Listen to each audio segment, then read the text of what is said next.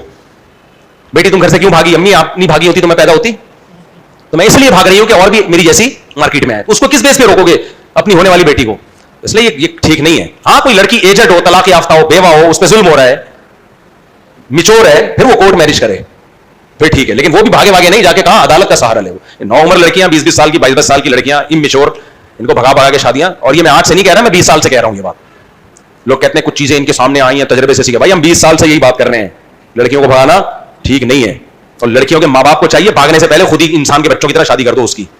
یہ کرتے کیا ہے ماں باپ؟ پہلے اس کا بوائے فرینڈ بننے دیتے ہیں یونیورسٹی میں, پھر جب وہ شادی کی بات کرتی ہے تو پرمپرا, غیرت, ہماری غیرت نہیں ہے, تمہاری غیرت نے یہ برداشت کر لیا, ادھر بیٹھی ہوئی ہے جمشید کے ساتھ, اور جب شادی کی بات کر رہی ہے تو پھر تم بے غیرت بنے ہوئے ہو, وہاں غیرت کے نعرے لگا رہے ہو. یہ تو غلط ہے نا. یا تو بھیجتے نہیں, بھیجتے تو لڑکیوں کے کالج میں بھیجتے, اور اگر لڑکوں میں بھیجنا تھا تو نگرانی کرتے. اب جب تیر کمان سے نکل گیا ہے تو پھر مشورہ یہی ہے, جہاں کہہ رہی ہے انسان کے بچوں کی طرح اس کی شادی کر دو. میں لڑکیوں کے بھگانے کا قائل نہیں ہوں, لیکن ماں باپ کو یہ ضرور کہتا ہوں جہاں وہ کہہ رہی ہے وہاں اس کی شادی کرو, روکو نہیں اس کو. میری ہمشیرہ کی حضور دعا فرمائے اللہ تعالیٰ ان کی تمام پریشانیاں دور کرے. دل سے دعا ہے جی اللہ تعالیٰ آپ کی ہمشیرہ کی تمام پریشانیاں دور کرے. کچھ مذہبی لوگ کہتے ہیں کہ حق نواز جنگی جیسے بہادر علماء کی وجہ سے شیعہ سنی کا فرق پتہ چلا, ورنہ ہمارے اکثر علماء کی حکمت عملی خاموشی شیعہ سنی سب علماء ہمارے لیے قابل احترام ہے. کسی کی وجہ سے کسی کو برا بلا نہیں کہو بھائی. آج کل یہ بڑا مسئلہ ہے کہ یہ عالم بہت اچھے ہیں, وہ والے بالکل بھی اچھے نہیں ہیں. بھائی یہ بول دو یہ بہت اچھے ہیں, ختم ہو گئی بات. دوسرے کچھ اور کام کر رہے ہیں. ہر عالم کی اپنا ایک دائرہ ہے جس میں وہ اپنی خدمات سر انجام دے رہے ہیں. سنا تھا کہ صحیح اہل حق عالم کی پہچاننے کے وقت کے بڑے علماء ان سے تعلق ہو تو ان کی وضاحت فرما دیں, کیونکہ آپ سے بہت سے علماء اعتراض کرتے ہیں. بڑے علماء میں کوئی بھی الحمدللہ مجھ پر اعتراض نہیں کرتا, کیونکہ میں اپنے آپ کو ان بڑے علماء کی خاک کے برابر بھی نہیں سمجھتا. کوئی بڑے عالم کو میں نے نہیں دیکھا میرے خلاف کوئی بات کی انہوں نے. ہاں میرے جیسے وہ تو کر رہے ہوتے ہیں, وہ تو مولانا لوگوں کا کام ہے آپس میں الحمدللہ لڑنا. اچھا وہ عبدالواحد قریشی صاحب کا ایک کلپ بڑا وائرل ہوا ہے. دو باتیں میں وضاحت کر دوں, میں تو وضاحت بھی نہیں کرنی تھی, یہ موضوع پھر بڑھ جاتا ہے. ایک تو میں نے جو کہا تھا نا کہ تل ابیب سے جادو ہو رہا ہے, کچھ زیادہ نہیں ہو گئی ہے, یہ میرا چلا تھا نا تل ابیب سے اور ایران سے. میں نے فوراً کیمرہ مین کو کہہ دیا تھا یہ کٹوا دو کلپ, کیونکہ یہ جائے گا تو پھر لوگ دو مولاناؤں کو لڑانے کی کوشش کریں گے. یہ ایڈیٹر کی غلطی ہے کہ اس نے نہیں کاٹا. اس کے بعد میں نے کلاس لی لیکن وہ پھر پھیل گیا, ورنہ میری عادت نہیں ہے کہ کسی کا نام لے کے میں ریکارڈ لگانے کی کوشش کروں چاہے اب کوئی بھی ہو. تو یہ جو وائرل ہوا ہے نا, میں نے بات کی تو تھی, مجھے لگا بھی عجیب کہ تل ابیب سے جادو ہوا ہے, لگا بھی عجیب, لیکن میں نے یہ ویڈیو ریکارڈنگ میں جانے نہیں دینا تھا, اس کو منع کیا تھا. اب اس کی غلطی ہے, وہ کہہ رہے مجھے تو نہیں پتا چلا, وہ چلا گیا تو تیر کمان سے نکل گیا, وہ ریورس نہیں ہو سکتا. اس کے بعد ان کے وضاحتی بیانات آتے رہے. ایک بات. دوسری بات, میں جادو کا منکر نہیں ہوں. میرے پر یہ الزام لگانے سے جادو کا منکر ہوں. میں جو جادو کو آج کل لوگوں نے اتنا بڑھا دیا ہے نا, اور یہ صرف مذہبی لوگوں میں ہے, سیکولر لبرل لوگوں پہ نہ جادو ہوتا ہے, نہ جن, نہ چڑیل, نہ بھوت, کچھ بھی نہیں ہے. سارے منجن یہی بکتے ہیں آ کے, جتنا ہے اتنا رکھو, اس سے زیادہ. ہمارے ہر مذہبی آدمی پر ہر کسی نے جادو کیا ہوا ہے, کسی نے یہ کیا ہوا ہے, کسی نے وہ. بس کرو یار, کوئی اور کام کرو بھائی. یہ یوتھ کلب والے کتنا اچھا کام کر رہے ہیں, میں ان کی تعریفیں کرتا ہوں, ان کو پروموٹ بھی کرتا ہوں. اب یوتھ کلب کے ایک نوجوان ہے, نام بھول گیا, انہوں نے اب لوگوں کو بتانے شروع کر دیے فلانا اچھا سے. میں نے پھر وہ یوتھ کلب والوں کو بھیجا, میں نے کہا یار اچھا بھلا دین کی خدمت کر رہے تھے, کس چکر میں پڑ گئے ہو تم. تو یہ چاہے وہ مذہبی عیسائی ہو, ہندو ہو, سکھ ہو, یہودی ہو, یہ کام مذہبی لوگ, اس میں غلو مبالغہ کون کرتا ہے؟ مذہبی لوگ. تو میں چاہتا ہوں مذہبی لوگ اس عذاب سے نکلیں, گراؤنڈ ریئلٹی کو دیکھ کے فیصلے کیا کرو. پیغمبر پہ جادو کا اثر ہوا ہے, اس کی کئی بار میں وجہ بیان کر چکا ہوں. یہ میں نے بیان نہیں کی, علماء نے بیان کی ہے. تھوڑا سا اللہ نے ہونے دے دیا, معمولی سا, تاکہ لوگ آپ کو جادوگر نہ سمجھیں اور بشریت میں کامل سمجھیں. بس اتنی اندھی لگی ہوئی ہوتی ہے نا یہودی, جس پہ چاہے جادو ابو بکر پہ کیوں نہیں کیا, عمر پہ کیوں نہیں کیا, عثمان پہ کیوں نہیں کیا رضی اللہ عنہم, ایسے تو اندھی لگے میرے پہ کیوں نہیں کر رہے, 20 سال سے بیٹھا ہوا ہوں میں. ایک عامل کا بھی بیان ہے, بولے اس پہ اس لیے جادو نہیں ہو رہا کہ یہ شیطانوں کے ساتھ ملا ہوا ہے. بولتے رہو, پھینکتے رہو. جس میں بھی کانفیڈنس ہوگا اس پہ ان چیزوں کا اثر نہیں ہوتا, چاہے مذہبی ہو, چاہے وہ لبرل ہو, سیکولر ہو. سیکولر پہ بھی نہیں ہوتا. یہ شیاطین جنات انہیں پہ اپنا منجن بیچتے ہیں جو ہر وقت شیطان چڑیل جن بھوت کی باتیں کرتے رہتے ہیں. اور ہمارے مذہبی لوگ چونکہ کرتے ہیں تو ان پہ ہوتا بھی ہے. یہ منجن بکتا ہی, جنات اور شیاطین کا منجن کہاں بکتا ہے؟ مذہبی لوگوں میں بکتا ہے. یہ بہت زیادہ اس کو وہ کرتے ہیں, ورنہ اتنی اندھی نہیں لگی ہوئی. اللہ نے قرآن کہتا ہے وَأَنَّهُ كَانَ رِجَالٌ مِّنَ الْإِنسِ يَعُوذُونَ بِرِجَالٍ مِّنَ الْجِنِّ فَزَادُوهُمْ رَهَقًا. جنات نے کہا کہ انسان ہم سے ڈرتے تھے, ہماری سرکشی بڑھا دی. یہ تو انسان ان کو لفٹ کرا رہا ہے تو ان کی سرکشی بڑھ رہی ہے. لفٹ ہی نہیں کراؤ کچھ بھی نہیں ہوگا. کتنے لوگوں پہ جن آتا تھا, میں نے کہا بھائی رکھ کے چماٹ دو, کہہ رہے اس کے بعد سے الحمدللہ نہیں آیا. کیوں لفٹ کرا رہے ہو یار پاگل کے بچوں؟ سورہ فلق سورہ ناس پڑھو, رات کو دم کرو, بس ختم, کافی ہے ہمارے لیے اتنا. یہ عاملوں کی دکانیں چلتی ہیں ان چیزوں سے, اور یہ مذہبی لوگوں میں بہت زیادہ ہے, یہ تھوڑا نہیں ہے. ایک مولوی صاحب تقریریں کرتے تھے, میں نے پیش گوئی کی تھی ان کا گلا بند ہو جائے گا 4 دنوں کے بعد, دیکھنا جس طرح سے یہ گلا پھاڑتے ہیں نا, کسی کائنات میں ایسا گلا مارکیٹ میں پیدا ہی نہیں ہوا ہے جو اتنا بولے اور بیٹھے نہیں. وہی ہوا, پتا چلا ان کی آواز بیٹھ گئی, اب آواز نہیں نکل رہی. فوراً مجھ پہ جادو کیا قادیانیوں نے, کیونکہ میری تقریریں حق پر مبنی ہوتی تھی اور میں روافظ کے خلاف بولتا تھا. ان سب نے, میں نے پیغام بھیجا, میں نے کہا جادو نہیں ہوا ہے, آپ گلا جب اتنا پھاڑو گے تو اگر نہیں گلا بیٹھ رہا تو کوئی جادو ہے. گلا بیٹھا ہے بھائی, وہ چلے گئے کسی عامل کے پاس علاج کرانے. عامل بڑے بغیرت تو ہوتے ہیں, بغیرت کا لفظ, مجھے بغیرت کے لفظ کی توہین لگ رہی ہے, اتنا ہلکی گالی. عامل نے کہا کہ آپ علاج بھی جاری رکھیں لیکن آپ پر بڑا خطرناک جادو ہوا ہے, اور یہ پتہ نہیں قادیان سے ڈائریکٹ, میرا خیال ہے کسی قادیانی نے کیا, یا یہ ادھر سے, یہ جو قادیانیوں کا کون سا ربوا, یہاں سے ڈائریکٹ جا. میں اس عامل سے ملا, میں نے کہا اس کی تو کھوپڑی کام ہی نہیں کر رہی ہے, تو باتیں پاگل والی کرتا ہے. یہ اس سے علاج تو ہمیشہ اس سے انسان کرواتے ہیں جس کی کھوپڑی کیا ہو, ٹھیک ہو. ایک شادی کی کہیں تقریب میں مل گیا میں, اس نے بتایا یہ حضرت جی کا اس نے علاج کیا ہے.